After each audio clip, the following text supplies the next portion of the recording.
علماء رسالت، علماء اہل سنت، مسلک اعلی حضرت، سفر حرمین شریفین، حضرات محترم حافظ صاحب قبلہ کے بعد ایک نعت شریف ہوگی حافظ اظہار صاحب کی، پھر آپ دیکھ رہے ہیں صوفی نصرت صاحب قبلہ تشریف فرما ہے، ان کا بھی بیان ہوگا، انہیں بھی سماعت کر کے بھی صلاۃ و سلام۔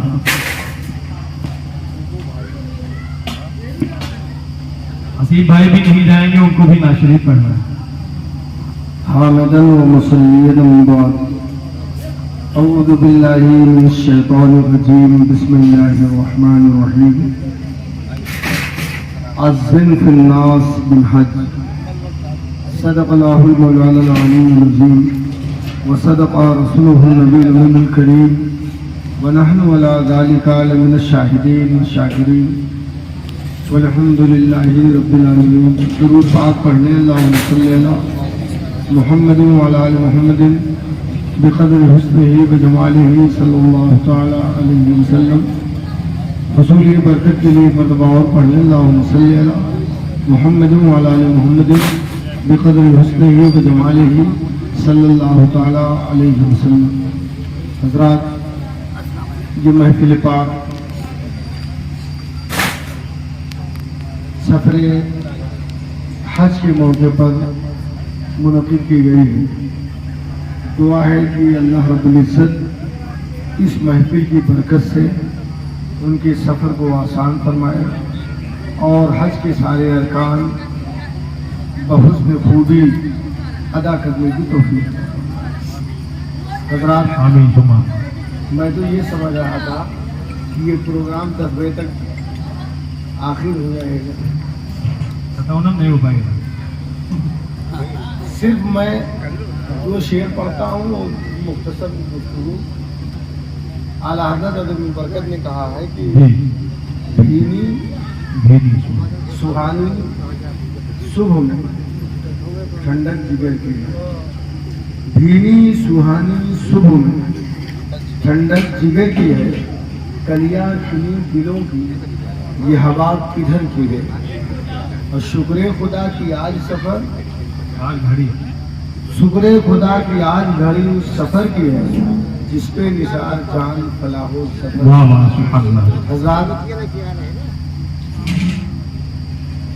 اللہ رب العزت کا بہت بڑا فضل اور کرم ہے کہ انہیں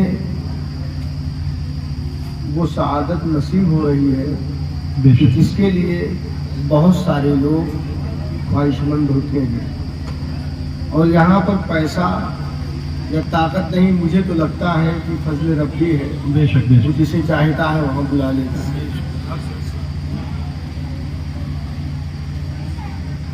حج بڑی انمول نعمت ہے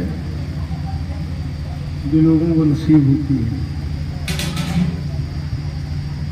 اس کے لیے صرف اور صرف میں اتنا کہنا چاہتا ہوں کہ حج سے پہلے حج کو جانے والے اپنا محاسبہ پوری طرح کر لیں۔ کوئی کسی کے بارے میں نہیں جانتا ہے جتنا آدمی خود اپنے بارے میں جانتا ہے۔ وہ الگ کی بات ہے کہ وہ خود اپنی کیفیت لوگوں کے سامنے اچھی سی پیش کرنا چاہتا ہے۔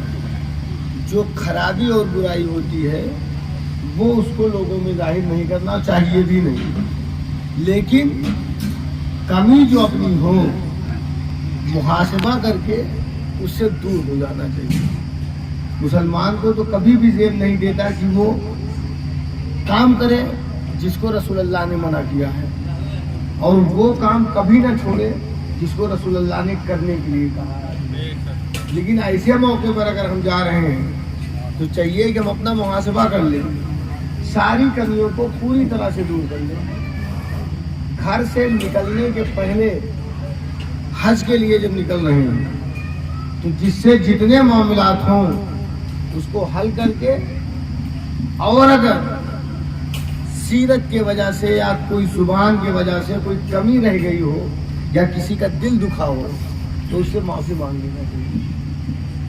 یہ بہت ضروری چیز ہے۔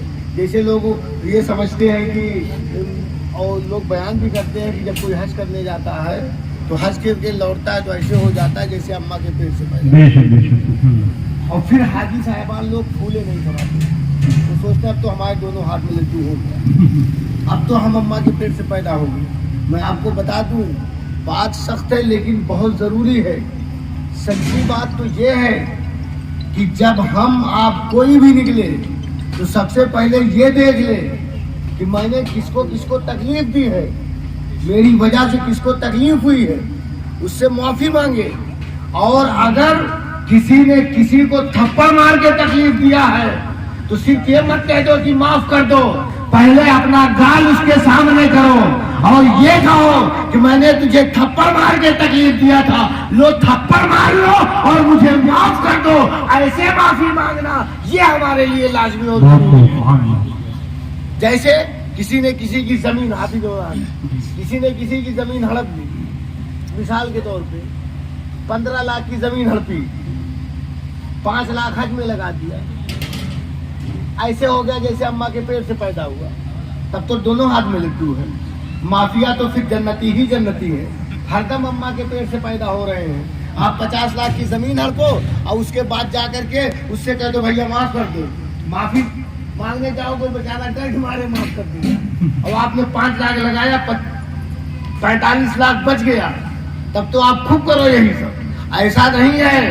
اگر زمین ہڑپی ہے, زمین آپ نے کسی کی لی ہے تو پہلے اس کی زمین واپس کرو اور یہ کہو کہ اب تک میں نے زمین لے کر کے آپ کا دل دکھایا ہے, اب معاف کر دو مجھ کو. ایسے معافی مانگ کے جاتے ہو اور اپنا محاسبہ کر کے جاتے ہو تو حج بیت اللہ سے لوٹو گے, اللہ تمہارے گناہ معاف کر دے گا اور تم ایسے ہو جاؤ گے کہ ماں کے پیٹ سے پیدا ہو. نعرہ تکبیر, نعرہ رسالت, عظمت حرمین شریفین, ماشاءاللہ سبحان اللہ. اس لیے ہمیں اپنا محاسبہ کرنا چاہیے. اور حج اگر آپ غور کریے تو حج ہے کیا چیز؟ نفس کو مار دینا, خدا کے لیے دیوانہ ہو جانا, ایسا کہ اس پر آپ کی کیفیت ایسی ہو جائے کہ پھر آپ خود سمجھو کہ واقعی میں ہم نے اپنے آپ کو مار دیا. حسن بصری کو آپ جانتے ہوں گے, حضرت حسن بصری بہت بڑے اللہ کے محبوب بندے گزرے ہیں, اور اتنے بڑے محبوب ہیں کہ اتنے بڑے محبوب ہیں کہ ان کی محبوبیت کو ہم کیا بیان کریں. جس میں پڑھے لکھے لوگ بیٹھے ہیں, آپ ان سے پوچھو حضرت حسن بصری کی ذات ببرکت وہ ہے کہ جس نے ام المومنین ام سلمہ کا دودھ پیا ہے, سبحان اللہ سبحان اللہ. رسول اللہ کی ٹوپی اپنے سر پہ رکھی ہے, مولا علی نے انہیں خلافت دی ہے. سبحان اللہ. اب آپ خود غور کر لو کہ کتنے پائے کے ہیں, کتنے بڑے ہیں حسن بصری. اور یہی تک نہیں, ان لوگوں سے پوچھنا کہ جب حکومت اور روحانیت دو پٹری پہ آئے ہیں خلافت راشدہ کے بعد, تو لوگوں کو ایک فکر لاحق ہوئی کہ پہلے تو خلیفہ ہی مرشد برحق ہوتا تھا, روحانیت کا سلطان ہوتا تھا, اور وہ بھی یہ تو اب دو پٹری پہ آیا تو کوئی ایسا ملے جو رسول اللہ کا خلیفہ ہو یا رسول اللہ کے خلیفہ کا خلیفہ ہو تو اس کے پاس چلا جائے. اس میں سے 3 نام جو بڑے معراج نام ہے, ایک نام ہے امام اعظم ابو حنیفہ کا, دوسرا نام ہے امام محمد کا, تیسرا نام ہے امام یوسف کا. یہ تینوں بیٹھے ہیں اور امام اعظم کا یہ قول ہے کہ جب میرا قول اور صاحبین کا قول ٹکرا جائے تو صاحبین کے قول پہ عمل کرنا. اس عظیم نعمت کے لیے یہ تینوں شخصیتوں نے غور و فکر کیا تو کہا اس وقت ایسے بڑے ہیں جن کے ہاتھ پہ ہاتھ رکھنا چاہیے, وہ حسن بصری ہیں. حضرت امام اعظم, حضرت امام محمد, حضرت امام یوسف, یہ تینوں لوگ پہنچے ہیں اور کہا حضور آپ ہاتھ بڑھاؤ, میں مرید ہونا چاہتا ہوں. یہ سلسلہ وہاں سے برائے باضابطہ طور پہ شروع ہوا ہے. حسن بصری کے انہوں نے کہا ہے کہ جب میقات پہ احرام باندھو तुम मेहराम मत समझना, इसको कफन समझना। अल्लाह अब आप खुद समझ लो, कफन पहनता आदमी कब है? जब सब एकदम खत्म हो। आप दो कपड़ा है ये, आप सिला कपड़ा नहीं पहन सकते, टोपी नहीं लगा सकते, अजमत का निशान है टोपी, खुशबू नहीं लगा सकते। ये सब क्यों? ये इसलिए कि ताकि जान जाओ आप जहां जा रहे हो, अपने नफ्स को मार के जाओ, अपने वजूद को मिटा के जाओ, निखवतो तकब्बुर को, गुरूरो घमंड को इसके मुस्तफा की तलवार से ज़िबा करके जाओ। आप सब जाने लगो तो आपका वजूद खत्म हो जाए, नफ्स मर जाए और आप खालिस अल्लाह के लिए हज करो। अगर ऐसा होते हो तो आप कामयाब हो। ये दो कपड़ों में लिपट के बता दो, ये दो कपड़ा इहराम नहीं, मैं इसको कफन समझता हूँ। और अगर ऐसा हो गया तो वाकई में हम कामयाब होंगे। और दूसरी चीज, ये सुन्नत भी है, हज का पूरा अरकान, ये सुन्नत है किसी नबी के, किसी वली या किसी न किसी की सुन्नत है। हम इहराम में दो कपड़ा पहनते हैं। मालूम होगा कि हज़रत आदम अलैहिस्सलाम जब दुनिया में आए तो दो पत्तों से अपने बदन को ढाका था। तो वहाँ पर एक तरीका भी हमें मिलता है। और हज के लिए बहुत सारी चीज़ें, लेकिन इस पर ज़्यादा हमें गौर करना चाहिए कि जो जितना बड़ा होता है उसकी जिम्मेदारी उतनी बड़ी होती है। अल्लाह इतनी बड़ी नेमत से सरफराज फरमा रहा है, तो फिर अपने आप को बिल्कुल हर घड़ी अपना मुहासबा करो। वैसे तो बहैसियत मुसलमान हमें सबको अपना मुहासबा करना चाहिए। शाम को जब हम बिस्तर पे पहुंचे तो हम अपना मुहासबा करें। आप अपना मुहासबा करो कि दिन में हमने कितने लोगों को तकलीफ दी, कितने लोगों को दुख पहुंचाया है, कितने लोगों की इज्जत की पगड़ी उछाली है, कितने लोगों पे गीबत बांधी है, कितनों को बुहतान तराशा है, कितनों की जमीन होती है, कितनों को तकलीफ दिया है। जब आप रात में लेटो तो अपना मुहासबा कर लो। और मेरे नबी फरमाते हैं, जो अपना मुहासबा कर लेगा वो कयामत के दिन नदामत से बच जाएगा। लेकिन जो जितना बड़ा हो उसको उतना ज्यादा मुहासबा करना चाहिए। जैसे हम आलिम हैं तो हमको भी मुहासबे की जरूरत है। कोई हाजी है उसको मुहासबे की जरूरत है, कोई आबिद है उसको मुहासबे की जरूरत है। क्योंकि जो जितना बड़ा होता है उसके पीछे उतना ही ताकतवर शैतान लगाया जाता है। तो चाहिए कि मुहासबा, जैसे हम हैं, हमें अपना मुहासबा ये करना है कि हमें कौन बात अच्छी लगती है, कौन बात बुरी लगती है। जो बात हमें अच्छी लगती है वो शरीयत की बात है या अपने तबीयत की बात है। अपनी नफ्स को हम खुश रखते हैं या जो काम हो अल्लाह और रसूल के लिए करते हैं, हम ये कैसे खुद जान सकते हैं। जैसे मिसाल के तौर पे मैं मौलवी हूँ और फिर मैं जब पहुँचूँ कोई खड़ा ना हो, कोई इस्तकबाल ना करे, तो हमें अपना मुहासबा कर लेना चाहिए कि हमारा दिल कैसी कैफियत में है, इसे अच्छा लग रहा है या खराब लग रहा है, या अंदर से कुड़ रहा है या नॉर्मल है। अगर अंदर से किल्फत है, कुड़ रहा है, तो हमें फिर मौलाना बनने से फायदा ही क्या है? दिन भर इधर उधर दौड़ करके दिन का काम करने से फायदा ही क्या है? जब हम आए लोग खड़े नहीं हुए, हमारा इस्तकबाल नहीं किया, इसका मतलब हमको अच्छा आलिम समझते ही नहीं, बड़ा आलिम समझते ही नहीं। अगर दिल में ये ख्याल आ रहा है तो हमें अपना मुहासबा करना चाहिए कि हम कहीं न कहीं अपने नफ्स के लिए कर रहे हैं। अगर अपने नफ्स के लिए कर रहे हैं तो कयामत के दिन पूछ लो इन लोगों से। कयामत के दिन अल्लाह फरमाएगा, तू इल्म इसलिए हासिल किया था कि लोग आलिम कहें, लोग फाजिल कहें, लोग बड़ा माने, तो दुनिया में तुझको आलिम और फाजिल कह दिया गया। अब आखिरत में तेरा कोई हिस्सा नहीं है। इसलिए कोई आलिम बना तो दुनिया के लिए आलिम ना बने, खालिस अल्लाह के लिए आलिम बने कि मैं इल्म का जो फरोग दूंगा सिर्फ ही सबीलिल्लाह करूंगा, अल्लाह के लिए करूंगा। और ये काम देख करके कोई तुम्हें नवाज दे तो इससे फख्र ना करना, ये भी अल्लाह का फर्ज समझ। ऐसे ही कोई हज कर ले, क्योंकि मैं बुराई देख रहा हूँ, लोग जाते हैं तो ठीक रहते हैं, लौट के आते हैं तो उससे ज्यादा खराब हो जाते हैं।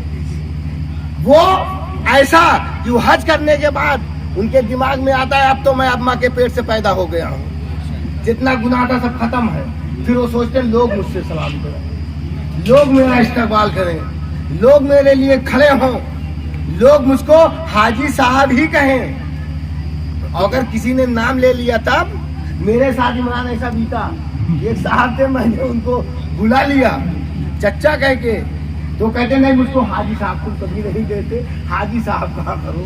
मैंने कहा इसका मतलब कहीं ना कहीं से चोर छुपा है, चोर कहीं ना कहीं छुपा है, और उसका मुहासबा होना चाहिए कि हम जब बड़े हैं, अल्लाह ने हमको उस नेमत से सरफराज किया और गुनाहों को हमारे मिटा दिया, तो अब लाजमी है कि हम अपनी कैफियत देखते रहें, और नफ्स को अगर मारा नहीं गया तो ये दुनिया चंद दिन की है, कुछ होने वाला नहीं।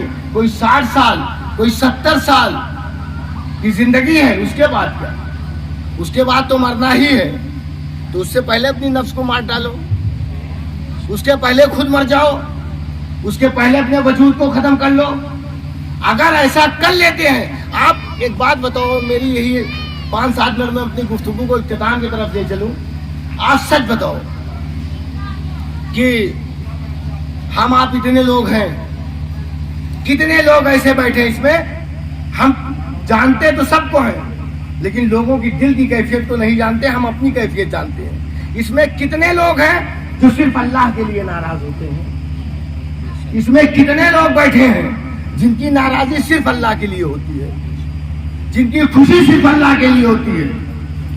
अब आप जायजा ले लो अपना, अगर आप किसी से नाराज इसलिए होते हो इसने गाली दिया है, इसने जमीन ली है, तो ये अल्लाह के लिए नहीं है। अगर आप किसी से इसलिए नाराज होते हो किसने दीन के खिलाफ काम किया है, शरीयत के खिलाफ काम किया है, मोहम्मद अरबी को तकलीफ पहुंचाई है, तो अगर कोई ऐसा है जो जीता है तो अल्लाह के लिए किसी से नाराज होता है तो अल्लाह और रसूल के लिए, तो कल कयामत के दिन अल्लाह और रसूल उसको अपना प्यारा बना लेगा, अपना महबूब बना लेगा।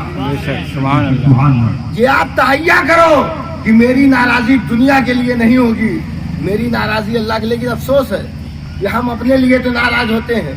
जैसे कोई मुझको चंदा अगर ना दे तो हम उस अंदर कुढ़ने लगेंगे, मैं इतना काम करता हूँ, चंदा अब तो इससे सलाम बंद कर दो। तो इसका मतलब हम अपने लिए हैं। अगर अल्लाह के लिए तो बस हम ये देखेंगे कि नबी ने क्या कहा है, उस पर लोग अमल कर रहे हैं कि नहीं। जो अमल कर रहा है वो दूर का है तो हमारा है, और अगर शरा के खिलाफ काम कर रहा है तो कितना भी मेरा करीबी है, मेरा हो ही नहीं सकता है। वो अकाइद हो या शरा मुताहरा हो, शरीयत के जो भी कवानीन है, जो सूफिया के नज़दीक, उलमा के नज़दीक, बुजुर्गों के नज़दीक, वो फुरूई इख्तिलाफ तो फुरूई है, उसमें उस इख्तिलाफ को हम इख्तिलाफ नहीं अल्लाह की रहमत समझते हैं, उससे एक नए मसले सामने आते हैं। लेकिन इस चीज़ पर ज़्यादा ध्यान देने की ज़रूरत है, हमें अपने मुहासबे की ज़रूरत है।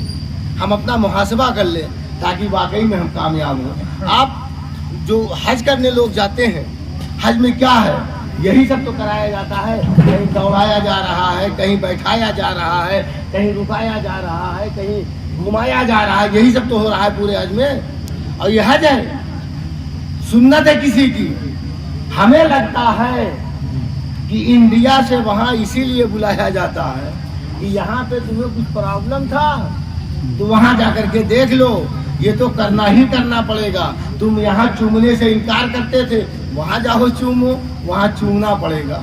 वहाँ तुम सुन्नत पे अमल करने में इकरार करते थे, वहाँ आओ देखो सुन्नत पे अमल करना ही पड़ेगा। एक दो नहीं, सारी चीज़ें वैसे ही है। जैसे मिसाल के तौर पे बता दूं, लोग तवाफ करते हैं तो तवाफ में कुछ चक्कर अकड़ के किया जाता, सीना तान के। मैं सोच रहा था कि कुरान में तो नकला तमशी फिलर्द मरहा, अल्लाह की ज़मीन पे अकड़ के ना चलो, गलत बात है, और वहाँ अल्लाह के घर में अकड़ के चल रहे हैं, तवाफ करते हैं सीना तान के।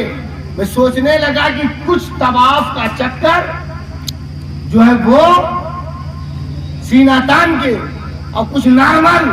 तो मैं इस नतीजे पर पहुंचा कि फतेह मक्का के बाद नबी ने जो तवाफ किया अपने असहाब को बता दिया कि इतना चक्कर सीना तान के करो, बाकी नॉर्मल करो। अब उस चीज की जरूरत नहीं है, लेकिन सीना तान के चलना आज भी जरूरी है। जब तक तवाफ होता रहेगा तब तक ضروری ہے. اس کا مطلب یہ ہے کہ فرض سنت کی چادر چڑھا دی گئی. جب تک سنت پہ عمل نہیں کرو گے فرض ادا ہو ہی نہیں سکتا. زندہ باد. نعرہ تکبیر، نعرہ رسالت، عظمت حرمین شریفین، علماء اہل سنت. عرفات میں حضرت آدم و حوا کی ملاقات، مینا میں قربانی، یہ سب کیا ہے؟ ہمارے نفس کو مارنے کے لیے ہے. اس لیے گزارش ہے اس پر عمل کریں. اور میں دعا کرتا ہوں کہ اللہ تعالیٰ جو حج کے لیے جا رہے ہیں ان کو صحیح طریقے سے حج کرنے اور اس پر عمل کرنے کی توفیق عطا فرمائے. والسلام علیکم.